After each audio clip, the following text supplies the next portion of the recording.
కోతి పాటలు. అనగనగా ఒక అడవిలో ఒక తోడేలు ఉండేది. అడవిలోని జంతువుల్ని చంపి తిని ఆకలి తీర్చుకునేది. ఒక్కోసారి మాత్రం ఎంత వెతికినా దానికి ఆహారం దొరికేది కాదు. అటువంటప్పుడు అది రాత్రిపూట అందరూ నిద్రపోయే సమయంలో అడవికి దగ్గరలో ఉన్న గ్రామానికి వెళ్ళి మేకల్ని చంపి అడవికి తెచ్చుకుని తింటూ ఉండేది. తోడేలు చేసే పనుల్ని అడవిలో ఉండే ఒక కోతి చాలా కుతూహలంగా గమనించింది. ఆ విషయం తెలుసుకున్న తోడేలు చాలా తెలివిగా తాను చేస్తున్న పనుల గురించి కోతికి గొప్పగా చెప్తుండేది. యజమానులకు తెలియకుండా మేకల్ని ఎలా చంపుతుందో కోతికి వర్ణించి చెప్పేది. ఆ మాటలు విన్న కోతికి తోడేలు ఊరివాళ్ల కళ్ళు కప్పి మేకల్ని ఏ విధంగా పట్టుకుంటుందో చూడాలనిపించేది. ఒకరోజు రాత్రి, నువ్వు ఆ గ్రామానికి వెళ్ళేటప్పుడు నన్ను కూడా తీసుకెళ్తావా? నీ పనితనం చూడాలని ఉంది అని తోడేలుని అడిగింది. అప్పుడు తోడేలు, ఈరోజు రాత్రికి నిన్ను అక్కడికి తీసుకెళ్తాను, రాత్రికి సిద్ధంగా ఉండు అని చెప్పింది.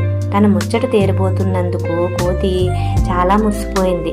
తమ ఊర్లో అప్పుడప్పుడు మేకలు ఎలా మాయమవుతున్నాయో ఊరివారు గమనించారు. ఆ సంగతి తెలుసుకున్న కొందరు యువకులు మేకలను కాపలా కాయటానికి వచ్చారు. ఆ విషయం తెలియలేని తోడేలు కోతితో కలిసి ఆ ఊర్లో ప్రవేశించింది. మేకలను తినటానికి వాటి దగ్గరకు తోడేలు వెళ్ళేసరికి ఆ యువకులు అక్కడికి వచ్చారు. మేకలు ఎలా మాయమవుతున్నాయో వారికి అర్థమైంది. వెంటనే తోడేలుపై కర్రలతో దాడి చేశారు.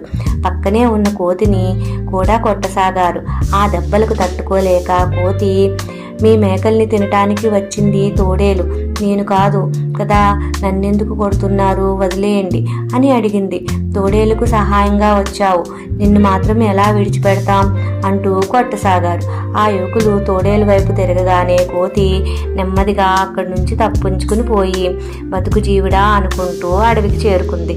ఇంకెప్పుడు ఇలాంటి బుద్ధి తక్కువ పని చేయకూడదని రెండు లెంపలు వాయించుకుంది. అప్పటి నుంచి అటువంటి పనులకు దూరంగా ఉండసాగింది. నీతి: చెడు చేయకపోయినా చెడు చేసే వారి పక్కన ఉంటే ప్రమాదాలు